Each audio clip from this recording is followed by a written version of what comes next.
High high লেভেলের।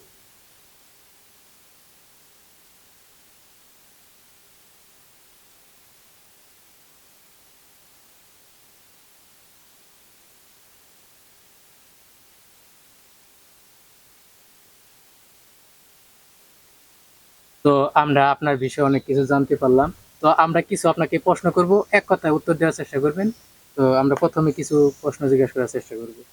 তো আপনার জীবনের একটা কষ্টের কথা যেটা আমাদের দর্শকের সাথে শেয়ার করতে চাচ্ছেন, যেটা আপনি বলতে পারবেন না বা মনে আছে।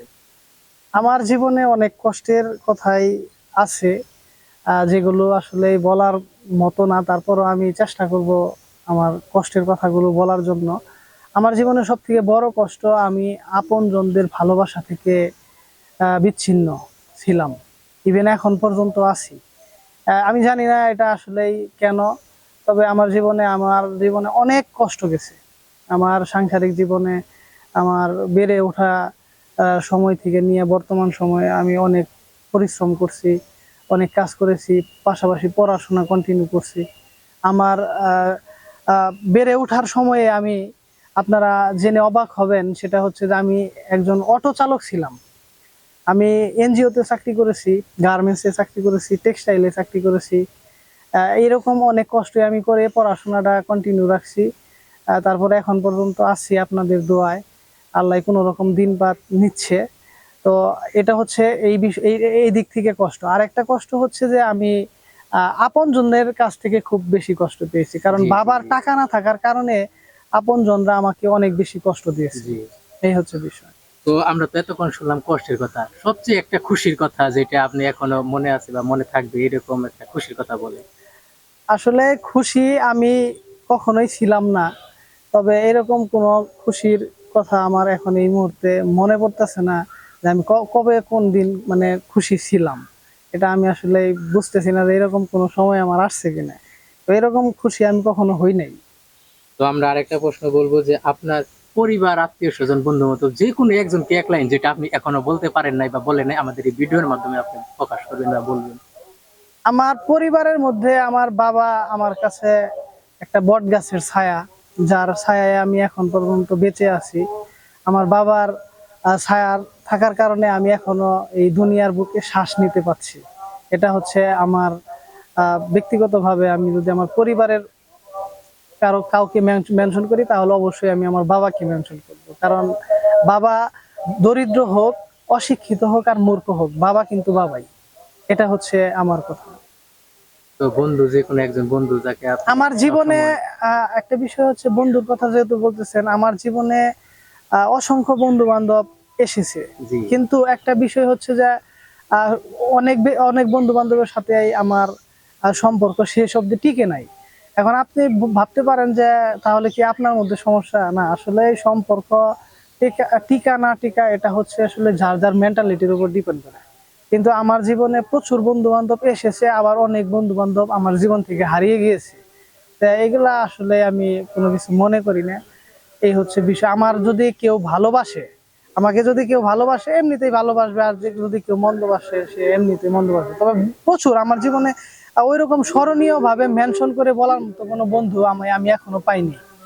ঠিক আছে, ওই রকম স্মরণীয় ভাবে এবং কি মেনশন করে দেয় এই একটা বন্ধু আমার প্রকৃত বন্ধু ছিল, আমি এরকম বন্ধু আমার এই জীবনে এখন পর্যন্ত। তবে আমি বন্ধু পেয়েছি, আমার জীবনে আমি প্রচুর বন্ধু পেয়েছি, কিন্তু বন্ধুগুলো আসলে আমার মন মতো হয় নাই, বা আমি তাদের মন মতো হতে পারি নাই। এই হচ্ছে বিষয়। তো আমরা আরেকটা বিষয় জানতে চাইবো যে জীবনের সবচেয়ে বড় ভুল কোনটা, যেটা আপনার এখনো মনে আছে বা মনে থাকবে জীবনে। আমার জীবনের সব থেকে বড় ভুল যদি আমি মনে করি, সেটা হচ্ছে যে আমি আমাকে চিনতে পারি নাই, আমি আমার অবস্থানকে মূল্যায়ন করতে পারি নাই। আমি সবসময় পরোপকারী একজন ব্যক্তি। মানে ওই বিষয়টা কেমন আমি আপনাকে একটু ইঙ্গিত দিয়ে বুঝাই। সেটা হচ্ছে যে ধরেন আমার ঘরে খাবার নাই, আমার ঘরে খাবার নাই এটা আমার কোনো টেনশন না, ঠিক আছে, কিন্তু আরেকজনের ঘরে খাবার নাই এটা দেখলে আমার খুবই খারাপ লাগে। খারাপ লাগে। ঠিক আছে, তো ওই দিক থেকে ধরেন যে মানুষকে খুবই কাছে টানলে বা ভালোবাসলে দেখা যাইতেছে বিনিময়ে শুধু কষ্টই পাওয়া যায়। তো আমার জীবনে যদি এই জিনিসটা আমি বলি, তাহলে আমি বলবো যে আমি এই জায়গা থেকে খুবই হুচট খেয়েছি। এটা আমার জীবনে অনেক বড় একটা কষ্ট। আর আপনার প্রশ্নটা কি ছিল? আমার প্রশ্ন হচ্ছে জীবনের সবচেয়ে বড় ভুল। বড় ভুল, এটাই আমার সব থেকে বড় ভুল, যে আমি মানুষ চিনতে পারি না। ধরেন যে আমি একটা মানুষকে খুবই ফ্রেন্ডলি মনে করি, একটা মানুষকে খুব বেশি আপন ভাবি, কিন্তু আসলে বিষয় হচ্ছে দিন শেষে সেই মানুষটা আহ সেই মানুষটার আসল রূপটা পরে আমি বুঝতে পারি যে এরকম ছিল, এই আর কি। জীবনের সেরা শিক্ষা কই থেকে পাইছেন, কার কাছ থেকে পাইছেন? জীবনের সেরা শিক্ষা আমি মানুষদের কাছ থেকে পেয়েছি। আমার যে হেটার্স, যারা আমাকে সবসময় এনিমি বা শত্রু মনে করে থাকে, তারা হচ্ছে আমার ইন্সপিরেশন। তাদের থেকে আমি উৎসাহিত হয়ে কন্টেন্ট ক্রিয়েশনের জার্নি শুরু করেছি।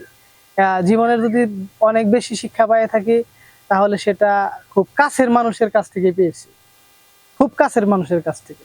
তো এই যে আলামিন ভাই যদি কোনো একদিন সফল বা কোনো একটা জায়গায় যেতে পারে, তো আলামিন ভাই দেশ এবং দেশের মানুষের জন্য কি করতে পারে বা কি হ্যাঁ, করার আমি ইচ্ছা আছে? যদি দর্শকদেরকে আমি বলতে চাই, আমি যদি সত্যিকার অর্থে আপনাদের পছন্দনীয় একজন ব্যক্তি কিংবা অনেক পরিচিত একজন ব্যক্তি হয়ে যায়, এই জায়গায় যদি আমার একটা অবস্থান জাহির করতে পারি, আমার একটা অবস্থান তৈরি করতে পারি, আমি অবশ্যই দেশ জাতি তথা মানে বিশেষ প্রথম থেকে যদি শুরু করি, আমার প্রতিবেশী, আমার সমাজ, আমার গ্রাম, আমার থানা, আমার জেলা, আমার বিভাগ, ইভেন সারা বাংলাদেশ আমি ভ্রমণ করব এবং মানুষের দুঃখ কষ্ট বোঝার চেষ্টা করব। যদি আমার অঢেল টাকা পয়সা আল্লাহ কোনোদিন আমাকে জি, দেয়, জি। তাহলে অবশ্যই আমি দেশ এবং জাতির জন্য, মানুষের জন্য, অসহায় মানুষদের জন্য পাশে দাঁড়াবো। এটা হচ্ছে আমার জীবনের লক্ষ্য, যদি ওই অবস্থানে আল্লাহ আমাকে কোনোদিন পৌঁছায় নিয়ে যায় আর কি। এই হচ্ছে বিষয়। প্রিয় দর্শক, আপনারা দেখতেই পাচ্ছেন আমরা আড্ডা দিচ্ছিলাম আজকে আলামিন ভাইয়ের সাথে। তো আজকে অনেক কথা হলো, অনেক কিছু জানার হলো। তো আপনাদের পরবর্তী আমরা যে কোনো শোতে আমরা আবার তাকে যদি আপনারা চান, অবশ্যই তাকে আমরা নিয়ে আসবো। তো আমাদের সময় এবং সময়ের জন্য আমরা এখানে শেষ করার চেষ্টা করব, এবং তার সাথে অনেক আড্ডা দিলাম এবং কথা বললাম। তো লাস্ট আপনার কি বলার আছে দেশ এবং দেশের মানুষের জন্য বা আমার লাস্ট চ্যানেলের জন্য? আমার একটা কথাই বলার আছে, যে এই যে আমরা কন্টেন্ট ক্রিয়েশন করতেছি, এই কন্টেন্ট ক্রিয়েশনটা আসলে মানুষকে ভিডিও দেওয়া, বা ফেসবুক প্ল্যাটফর্মে কাজ করি, বা টিকটকে করি, বা ইনস্টাগ্রামে করি, বা ইউটিউবে করি, যে প্ল্যাটফর্মে আমরা কাজ করি না কেন, মূলত কথা হচ্ছে আমাদের নিয়মিত ভিডিও দিতে হবে প্ল্যাটফর্মে। আর ভিডিও দিলে পরে আপনার একটা পরিচিতি আসবে। আর এটা হচ্ছে একটা কোম্পানি, এখানে আপনি কাজ করেন, হয়তোবা যারা মনিটাইজেশন পেয়েছেন তারা আর্নিং অবস্থায় কাজ করতেছেন, যারা পাননি তারা তাদের পারফরমেন্স দেখাইয়া তাদের কাছ থেকে সেই মনিটাইজেশনটা নিয়ে আসতে হবে। এখন এর জন্য আমরা প্রতিনিয়ত বিভিন্ন সময় বিভিন্ন ভিডিও করি। আর একটা বিষয় হচ্ছে মানুষের বাস্তবিক জীবন, আর হচ্ছে মানে যেটাকে আমরা বলি যে রিয়েল লাইফ এবং কি ভার্চুয়াল লাইফ। রিয়েল লাইফ বলতে এই যে এই মুহূর্তে আমি কথা বলতেছি আপনাদের সামনে, এটা হচ্ছে আপনারা দেখতেছেন, এটা ভার্চুয়াল লাইফ। এই ভার্চুয়াল লাইফ আর রিয়েল লাইফ কিন্তু এক না। এখন বিষয় হচ্ছে এখন এটার পার্থক্য যদি আপনাদের বলি, ধরেন যে আমরা কন্টেন্ট ক্রিয়েশনের ক্ষেত্রে, একটা ভিডিও তৈরির ক্ষেত্রে অনেক সময় পাগলামি ছাগলামি করি, বিভিন্ন মানুষকে আমি সেটাই বিনোদিত। বলতে চাচ্ছি। হ্যাঁ, এই যে ভিউ এবং অতিরিক্ত ভিউ এবং হ্যাঁ, লাইক হ্যাঁ, কমেন্ট শেয়ার পাওয়ার জন্য মানুষ যে অন্যরকম একটা পরিস্থিতি চলে পরিস্থিতি, গেছে। হ্যাঁ, নিজের ঘরের থেকে সবকিছু এখন মানুষ অনলাইনে সোশ্যাল মিডিয়ায় হ্যাঁ, হ্যাঁ। শো করার চেষ্টা করতেছে। এই বিষয়ে আপনার কি আসলে ধারণা? এই বিষয়ে আমি বলবো যে আসলে কন্টেন্ট ক্রিয়েশন করতে গেলে আপনার যদি একটু পাগলামি ছাগলামি করতে পারেন, একটু ইউনিক টাইপের একটা ভিডিও তৈরি করতে পারেন। ধরেন আমি যে আজকে যে একটা সাক্ষাৎকার আপনাকে দিচ্ছি, এটা হয়তো বা একটু লং ভিডিও হয়ে যাচ্ছে। এখন মানুষের কিন্তু সময়ের খুবই মূল্য। এরা কিন্তু এই লং ভিডিও সময় অনেক ব্যক্তিরাই দেখবে না, স্ক্রল করে চলে যাবে, জি, জি, কি জি। এই পেশাল টেশাল হ্যাঁ, এগুলা শুনতে পারবো জি, না। জি, জি। এই হচ্ছে বিষয়। কিন্তু এখন মানুষকে এঙ্গেজ করার জন্য, আপনার দিকে এঙ্গেজ করার জন্য আপনার ওইরকম কিছু ভিডিওর প্রথম 3 সেকেন্ডের ভিতরে আনতে হবে, দেখাতে হবে। এটা পাগলামি ছাগলামি হোক, যে কোনো কিছু। ওই যে একটা কথাই বললাম যে ভার্চুয়াল লাইফ আর রিয়েল লাইফ এক না। এখন ভার্চুয়াল লাইফে আমি ধরেন ক্যামেরার সামনে অনেক পাগলামি করতেছি, জি, জি। তাহলে আমি কি আসলেই পাগল? মানে এটা শুধু মানে এটা হচ্ছে জাস্ট বিনোদন দেওয়ার জন্য। এখন বিষয় হচ্ছে আমি কন্টেন্ট ক্রিয়েশনের ক্ষেত্রে, ধরেন আমার যদি রাস্তায় বসে মুসির একটা ক্যারেক্টার করতে হয়, আমি প্রস্তুত। তার মানে অভিনয় যখন যেটা প্রয়োজন হ্যাঁ, অভিনেতা সেটাই করতে হবে। সেটাই করতে হবে। এখন এর জন্য ধরেন যে অনেক ব্যক্তিরাই কিন্তু এটাকে আসলে করে, খুবই ধরেন যে নিন্দা করে বা বলে এর কি শুরু অন্য করছে, দৃষ্টিতে পাগলাম, দেখে, অন্য হ্যাঁ। দৃষ্টিতে দেখছে। এখন আমার কথা হচ্ছে একটা সময় মানুষ যাতে নিন্দা করতে করতে, অপমান করতে করতে, তারপরে ধিক্কার দিতে দিতে তারা কিন্তু এটা জানতেছে না যে তাদের ধিক্কার, অপমান, নিন্দা এটা এটা একটা কন্টেন্ট ক্রিয়েশন, সেটা আমি হই বা যেই হোক, তাদের জন্য একটা ইন্সপিরেশন, তাদের জন্য একটা উৎসাহ।